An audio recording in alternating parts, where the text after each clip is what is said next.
kawali, coconut oil, jot dog,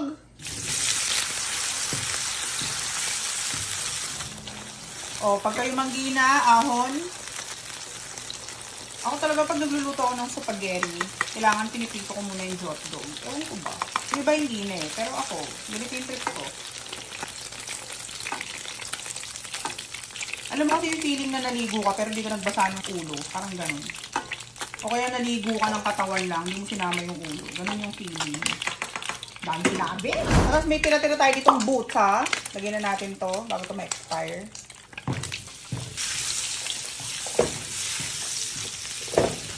Tapos lagyan na natin yung wangba. Ang dami. Ayan. Pag lumabas yung kaluluwa, alam na. Kainin. Hindi naman kailangan ikaw yung manghili. So, syempre, meron tayo ditong beef giniling galing sa Premium Choice Meat Shop. Mga ganito lang karami.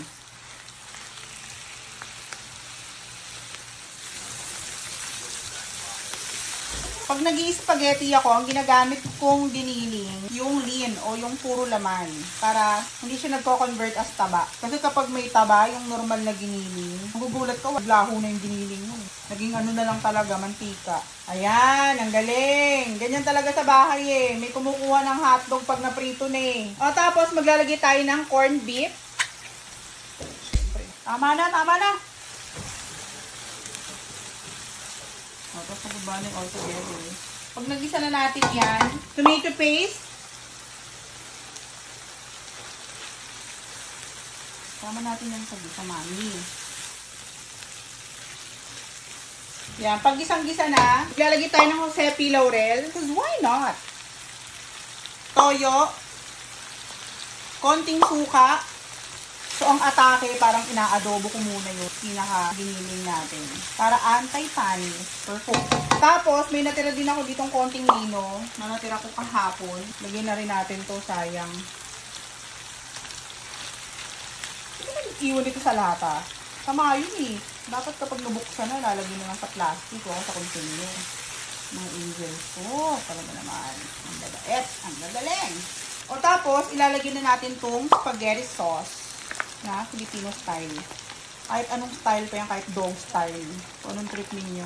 Kung gusto nyo, Japanese style. O kaya African style. Kahit ano mami. Kung ano magpapagaan sa loob ninyo. Kung anong style pa yan. Tapos, meron tayo ditong ketchup na natira natin last year. Lagyan na rin natin to. Banana ketchup. Hindi na rin konting nawasa. O, boosh. Meron din tayo ditong Swicy. Galing sa UFC naman to. O, dito sponsored UFC. Nandito ako. Pagalawin mo ang baso. Sabi nila masarap daw to. So, ito na yun. O, banding all together lang. Atake. Tapos, ilagay na rin natin yung mga jot dogs dito. Para makapag-banding na rin sila. So, hintay lang natin kumibot-kibot to. O, tapos, maglalagay din tayo dito ng pineapple juice. Pero, very, very light lang. Yung tira, papainom natin sa asawa kong high blood. Lalagay din tayo ng chocolate na beef flavor dahil puro beef to. Kapag nag-spaghetti ako, hindi ako gumagamit ng pork. Beef lang para mas malasa. Tapos, timplahan na natin. Ketchup. Maraming ketchup man. Maglalagay pa tayo ng konting cayenne para medyo mas spicy pa siya. Tapos, brown sugar. At asin.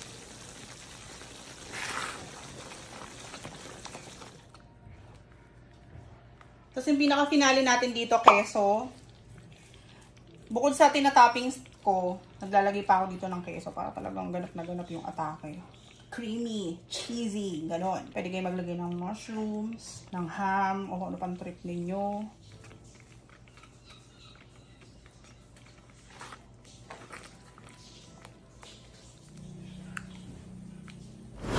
Ayan, luto na! Luto na! Kumikibot-kibot na niwasa. Saan galing niwasa? 1 kilong pasta. Ayan, kapag luto na yung pasta, drain na natin. Goods na to. Pasta. Lagyan na natin ng sauce. Bush. Sabi kailangan may keso. Spaghetti. Spaghetti! Actually, birthday ngayon ng anak ng dati kong driver. So, pupunta sila rito. Kaya pinagluto ko ng spaghetti.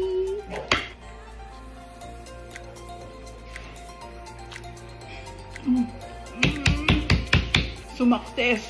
Success. Ni! Tikman mo to. Ano?